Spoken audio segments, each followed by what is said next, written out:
4000 நோய்க்கு தீர்வு தரக்கூடிய முடவாட்டுக்காலை வச்சு ஒரு முடவாட்டுக்கால் சூப் ரெசிபி தான் செய்ய போகிறோம். வாங்க எப்படி செய்யலான்றதை பார்க்கலாம். நான் ஒரு 15 சின்ன வெங்காயம் கட் பண்ணி வச்சுருக்கேன். 5 பல் பூண்டு, ஒரு துண்டு இஞ்சி, பெரிய துண்டு இஞ்சி, 2 ஸ்பூன் மிளகு, அரை ஸ்பூன் ஜீரகம் எடுத்து வச்சுருக்கேன். இப்போ இதுக்கு நான் 100 கிராம் முடவாட்டுக்கால் நல்லா வாஷ் பண்ணிவிட்டு தோல் சீவிட்டு பொடிசாக கட் பண்ணி வச்சுருக்கேன்.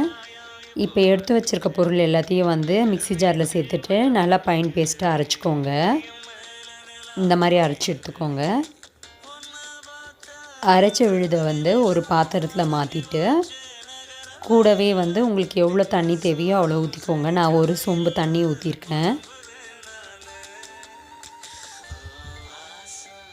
இதை அப்படியே ஸ்டவ் ஆன் பண்ணி கேஸில் வச்சுட்டு லைட்டாக மீடியம் ஃப்ளேமில் வச்சுக்கோங்க. நல்லா மிக்ஸ் பண்ணி விட்டுட்டு இப்போ நான் இதில் அது தேவையான அளவுக்கு கல் உப்பு தான் சேர்த்துருக்கேன். உங்கள் டேஸ்ட்டுக்கு ஏற்ற மாதிரி நீங்கள் சேர்த்துக்கோங்க. இதோட 1/4 ஸ்பூன் மஞ்சள் பொடியும் சேர்த்துட்டு நல்லா மிக்ஸ் பண்ணி விட்டுக்கோங்க. இப்போ இது நல்லா 20 நிமிஷத்துக்கு லோ ஃப்ளேம்லேயே வச்சு நல்லா கொதிக்க விட்டுருங்க.